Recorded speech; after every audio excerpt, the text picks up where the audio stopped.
Mimi kwa majina naitwa Januari Peter Ramani, natokea Loliondo, wilaya ya Ngorongoro. Tulikuja kwa ajili ya kupata elimu ya ufugaji nyuki. Ingawaje ni wafugaji, lakini tunatumia njia ya kienyeji.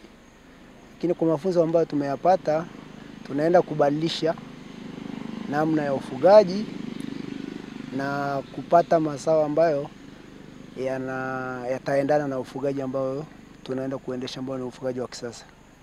Lakini kama washiriki tunaomba serikali sasa, kutokana na mafunzo ambayo tumeyapata, tumekuwa na changamoto ya vifaa vya ufugaji kwa maana ya mizinga, lakini masuala ya vifaa vya ufunaji, kuchakata, lakini pia masoko.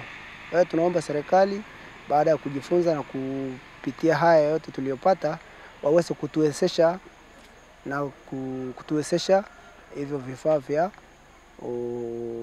ufugaji nyuki. Mungu aliyetukusanya hapa, tumemshukuru, tumewashukuru serikali yetu ya Tanzania iliyotupa uwezo wa kufika hapa. Na tunashukuru tumefika hapa kwa ajili ya mafunzo ya ufugaji wa nyuki.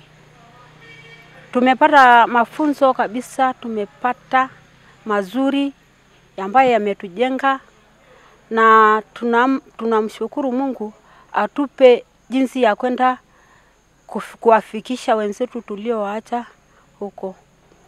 Na tunawaomba serikali yetu itusaidie kuupa vifaa vya kuzalisha nyuki na vifaa vya kurinia na vifaa vyote vya kutuwezesha ili tuweze kuendelea na jambo hili. Kwa hiyo tunawashukuru wote waliotufundisha, tunawashukuru kabisa. Tunawaomba na kuendeleza haya masomo ili wengi wetu wapate kujua jinsi ya kufuga nyuki, maana sisi ni wafugaji wa ng'ombe. Tunaona ya kwamba yanaendelea kuwa ng'ombe yatakuwa chache sana. Sisi jamii ya Wamasai tunajua kufuga ng'ombe, na sisi tulifikiri kwamba ufugaji ni kufikia ng'ombe tu. Kwa kuwa tumeona leo mbele, tunaomba serikali yetu izidi kutupa mafunzo ya kuendeleza ili tuweze kupata maendeleo mazuri. Kwa majina naitwa Veronica Mtoka, nafanya kazi na shirika la Frankfurt Zoological Society, ni mratibu wa mafunzo ya ufugaji wa nyuki. Shirika letu la Frankfurt Zoological Society linafanya kazi kwa kushirikiana na hifadhi za taifa Tanzania. Kwa kanda tuliotokea tunafanya kazi kwa kushirikiana na hifadhi ya taifa ya Serengeti.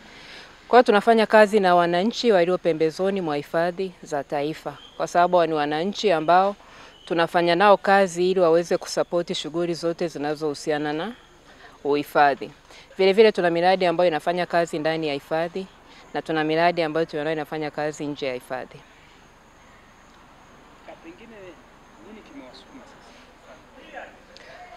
Tumefanya haya mafunzo kwa sababu ilikuwa ni moja ya uhitaji na ni moja ya malengo ya hifadhi, kuwasaidia wananchi kupata shughuli ambazo zitawapatia kipato kwa njia ambazo haziharibu mazingira. Kwa sababu kama wahifadhi tunaangalia mazingira ni sehemu muhimu ya uhifadhi. Mazingira yakiwa mazuri na salama, ekolojia au wanyama wote walio kule ndani watakuwa vizuri. Kwa hiyo tunasaidia wananchi wafanye kazi za kuwaingizia kipato ambazo ni rafiki kwa mazingira.